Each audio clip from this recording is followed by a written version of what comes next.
skip over to the programming and traffic a little bit. Parking and traffic. We went through the spaces, total spaces, and it is 102 to 133 spaces, ultimately, if they build out all of them. The traffic goes right along with the parking. Right now, there's when you don't have the parking, you have cars spilling out onto the neighboring streets to park wherever they can find a place. A couple of the mitigation measures for that with the future fields would be, obviously, if they add the additional parking, the deficit becomes very small. In fact, it goes from approximately the peak deficit, the peak demand we calculate is 126 spaces now. The peak proposed demand would go up to about 140, and I can explain that if anybody wants me to later. So if the parking count goes up, the total deficit goes from an existing deficit of 62 to 31 spaces, depending on, 31 spaces to either 21 or 7. If we build out Newark Way, it goes down to 21. If we build out the rest, it goes down to a deficit of 7 spaces. Now, that doesn't mean that during overlap between games for 15 minutes, you wouldn't have some more than that of people who haven't left and people who are still searching for spaces. That is really where the peak comes in, is in those overlap periods between games. That can be mitigated to a great extent in the scheduling if the town schedules only a limited number of, let's say, 3 U8 games on one field and 1 U12 on the other, rather than scheduling 6 or 8 U8, U10 games all at once. If you keep an older game always going with the younger games on one field, you can really spread those peaks out.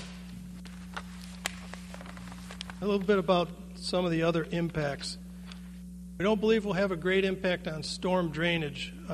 These synthetic turf fields drain vertically into a stone base material below the field, and then that's carried off-site. So much like the water now that falls on the field either percolates into the ground during a minor storm or runs off overland and into the catch basins at the edges of the park or in the street in a major storm. Similarly, with the synthetic fields, that water, except you should almost never get overland runoff. It'll mostly go down through into the field and into the underdrain system and then be taken away by pipes.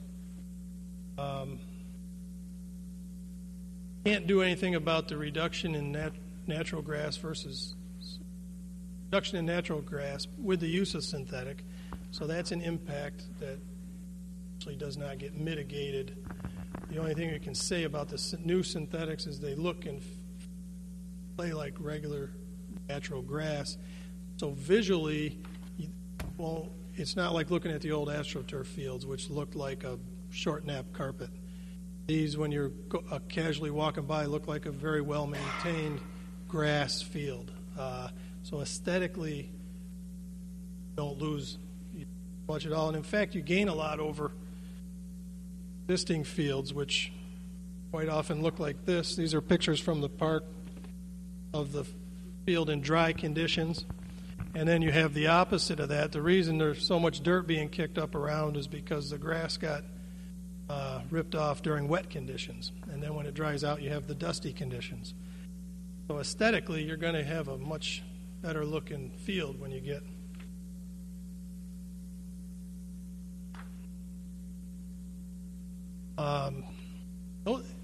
in a nutshell, those are the impacts.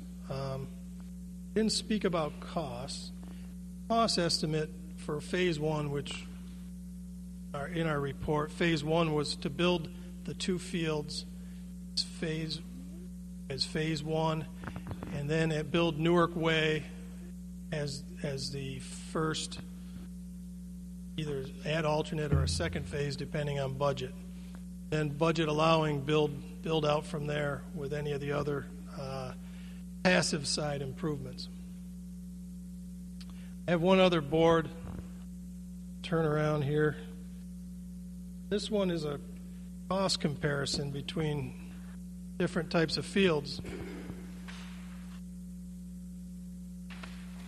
And we do this just to give people an idea of the cost of synthetic turf, the life cycle cost of synthetic turf. You take a well-maintained natural grass field, which municipal fields typically aren't high-end maintenance-wise, and this one certainly hasn't been. But what you get with that synthetic field is a high-end field. So what we do is we compare the costs, and rather than comparing just the overall cost, I like to break it down by the hours of use because it gives you a truer cost. When you put in these synthetic fields, you get a longer season. You don't have a mud season anymore in late fall and early spring. Use it on any nice, decent, dry day in the wintertime. A lot of places plow these fields. Most collegiate installations plow the fields. So your cost per hour, without getting too detailed, is actually quite a bit less over a 10-year or 20-year period per hour of use because you can use it so much more in a grass field without destroying it. With that, I guess I'll turn it over to questions because I'm sure I skipped over a lot of details. Mr. Dietz, we're going to start with questions from the Township Committee. Okay. Okay. Then public will be next in line. Ms. Leventhal, you want to start with you?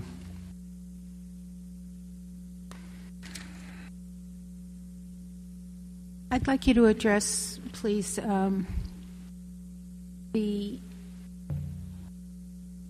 maintenance of the two different types of fields, what would go into that, and the possibilities, if any, of keeping a safe field, two safe fields.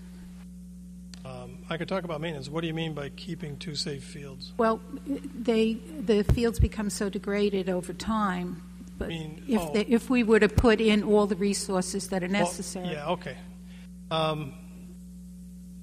In order to upgrade the maintenance of the two fields, or the field area that's there now, so that it wasn't run down to the quick every spring and fall, would require reconstruction with the high-end way to do it. The best way to do it with natural grass is called a sand-based irrigated field.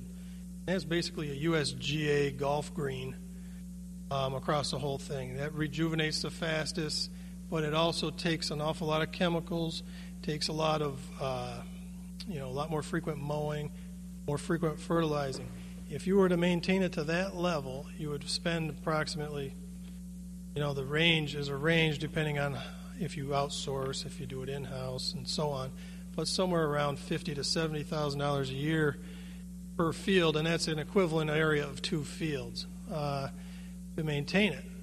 Second issue you'd have is you would have to curtail your use to a level where what we're doing over at Randall's Island, they're going to put 60 ball fields there up at Randall's Island in New York City, is they're going to have a very strict red flag policy because they may put in 15 synthetics up there, the rest will be a natural grass. But that red flag policy would be what you'd have to do here is you'd know you could only use it those, one sitting per day in the week and, all day on the weekends. But even knowing that, you'd have to have a very strict red flag policy where if it was too wet, close it down for that day, and that starts to raise havoc with league schedules and so on, as you well know. So the reality is that with your program needs, which is not unlike most municipalities, your program need far exceeds the capability of those fields to be maintained as a natural grass field, period, even with the sand-based irrigated. Even with investing up to $75,000 per field. Right, right. The only way, even with that investment, you keep them with grass on top is by curtailing the use significantly.